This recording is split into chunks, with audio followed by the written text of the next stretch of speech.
Political panel standing by. Gerard Gibert, host of Middays with Gerard Gibert on Super Talk Mississippi, and David Carlucci, Democratic strategist. Gentlemen, welcome, and thanks for coming on. Producing team, I'd like to skip ahead to the next soundbite because Joe Scarborough was recently asked about this clip by Mark Halperin on his podcast.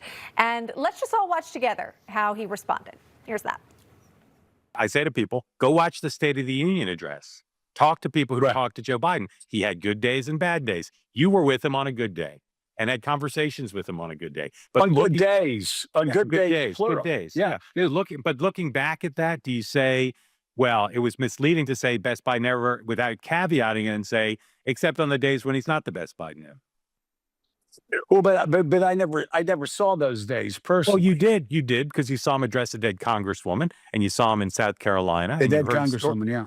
Yeah, well, more than that. I can show you. I can show you the RNC clip reels. There were plenty of days in public when he was not the best Biden ever.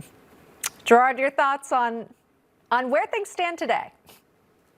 Geez, he was stumbling and bumbling and mumbling, kind of like Joe Biden was Joe Scarborough.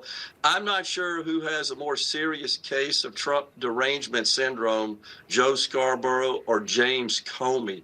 This was so painfully obvious. I mean, the human senses could see it, could hear it, could observe that the president certainly was struggling. And the idea of good days and bad days, it's the president of the United States.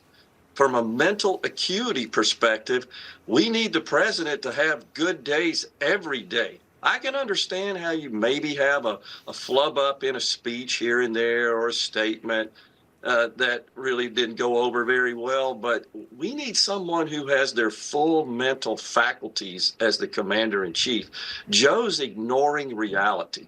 Sure. And, David, really, this conversation is more so about media members having a come to Jesus moment. And really, just about everyone has. We've seen, even though at this network we've been covering it since it unfolded with our James Rosen back in 2022, who was the first and the only one to stand up and ask the question about Biden's mental acuity to the president and then was criticized all over it. And now here we are with books coming out about it.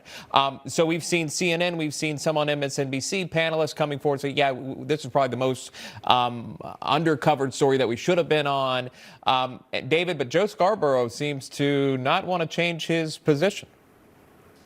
Well, the clip we just saw, we didn't really see Joe Scarborough's explanation. So he was saying, hey, I saw good days.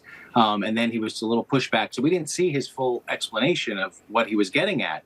But we keep talking about a cover-up, and that's the part that I don't understand, because we all saw these instances where Biden had to be escorted off the stage or where he made a gaffe, and that's not anything unusual for Joe Biden. Anybody that knows him knows he had plenty of gaffes, and that's something that Donald Trump has as well. Like, look, the Tesla, it's all computer.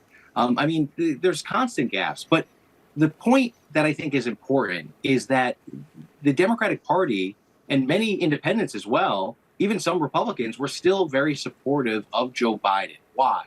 Not because he was the most elegant speaker, but because he had a record of results. And those results, many of your listeners, obviously, and viewers don't agree with, but he was getting things done. And we can compare the first 100 days of Joe Biden to the first 100 days of Donald Trump, and we can measure plenty of results from Joe Biden, but we'd have to really be more speculative in terms of Donald Trump's accomplishments, what that really means. All right, so that's how David sees it. I want to go back to Gerard.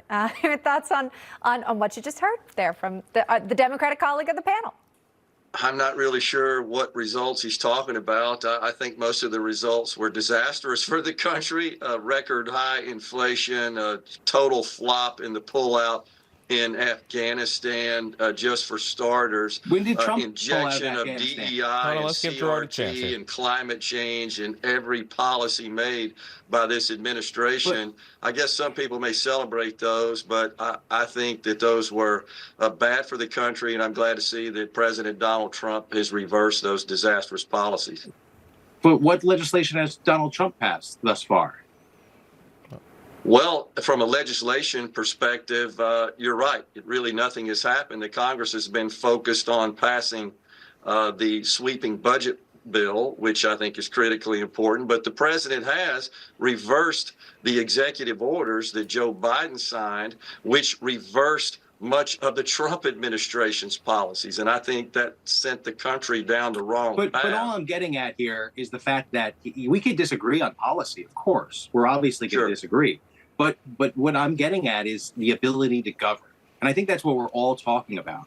So you got to look at the results. You might No, not we're not like talking the about that results, but he respectively. had We're talking results. about media cover-up. I mean, that's not even the topic. Well, when the president of the United States is being led around, when the president of the United States is being led around in Europe by the president of Italy, doesn't even know where he is, and is having a hard time just finding his bearings, that's a pretty clear sign that this president is not was not cognitively able to govern. Well, it was also the cheap fakes, right, from Karine Jean-Pierre, and then it was the media reiterating that, saying, oh, just look at these cheap fakes here, these Republicans, wow, they're really just cutting and slicing and dicing some of Biden's moments. And it was Joe Scarborough who said it's the best Biden ever. A best Biden, you know, you'd be more transparent. See the worst. You'd be more transparent about some of the really bad moments that we're seeing. Gentlemen, we got to leave it there. Thanks as always for a lively conversation, Gerard Gibert and David Carlucci.